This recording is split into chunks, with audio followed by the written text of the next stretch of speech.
இது நம்ம ஃபேமிலி. ரம்ஜான் பண்டிகையை முன்னிட்டு ராமநாதபுரம் சக்கரக்கோட்டை சந்தையில் ஆடுகள் விற்பனை அமோகமாக நடைபெற்று வருகிறது. விவரங்களோடு இணைகிறார் நமது செய்தியாளர் சோனிமுத்தன். வணக்கம் சோனிமுத்தன், தற்போது வரை எவ்வளவு வர்த்தகம் நடைபெற்றிருக்கிறது? கூடுதல் விவரங்கள் என்ன?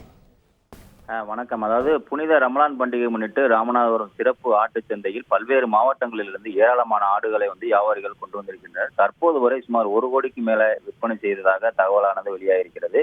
இஸ்லாமியர்களின் புனித பண்டிகை ஒன்றான ரம்ஜான் பண்டிகை முன்னிட்டு இன்று ராமநாதபுரம் சக்கரக்கோட்டை பகுதியில் சிறப்பு ஆட்டுச் சந்தை ஒன்று இன்று அதிகாலை முதலே துவங்கியது. இதில் பல்வேறு மாவட்டங்களிலிருந்து ஏராளமான ஆடுகளை வியாபாரிகள் மற்றும் பொதுமக்கள் விற்பனை செய்து வருகின்றனர்.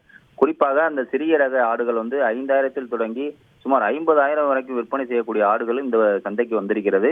இதில் ராமநாதபுரம் மாவட்டம் மட்டுமின்றி திண்டுக்கல், தேனி, விருதுநகர், மதுரை உள்ளிட்ட பல்வேறு மாவட்டங்களிலிருந்தும் ஏராளமான ஆடுகளை வாகனங்கள் மூலம் கொண்டு இந்த சந்தையில் விற்பனை செய்யப்பட்டு வருகிறார்கள். அதிகாலையில் துவங்கிய இந்த சந்தை தற்போது வரை சுமார் 1 கோடிக்கு மேல் விற்பனை ஆகியுள்ளது.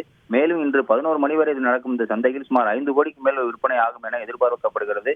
கடந்த ஆண்டை விட இந்த ஆண்டு சற்று விலைவாசியும், அதாவது ஆடுகளினுடைய விலையும் கூடுதலாகவே விற்கப்படுவதாக வியாபாரிகள் தெரிவித்து வருகின்றனர். தற்போது வரை ஏராளமான இஸ்லாமியர்கள் மற்றும் இந்த கடையில் வியாபாரம் செய்யக்கூடிய வியாபாரிகள் இந்த ஆடுகளை மும்முரமாக வாங்கி செல்லக்கூடிய காட்சிகளை நாம் பார்த்து வருகிறோம்.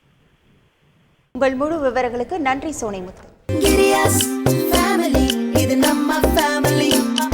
அன்புள்ள கிரியஸ், இது நம்ம ஃபேமிலி.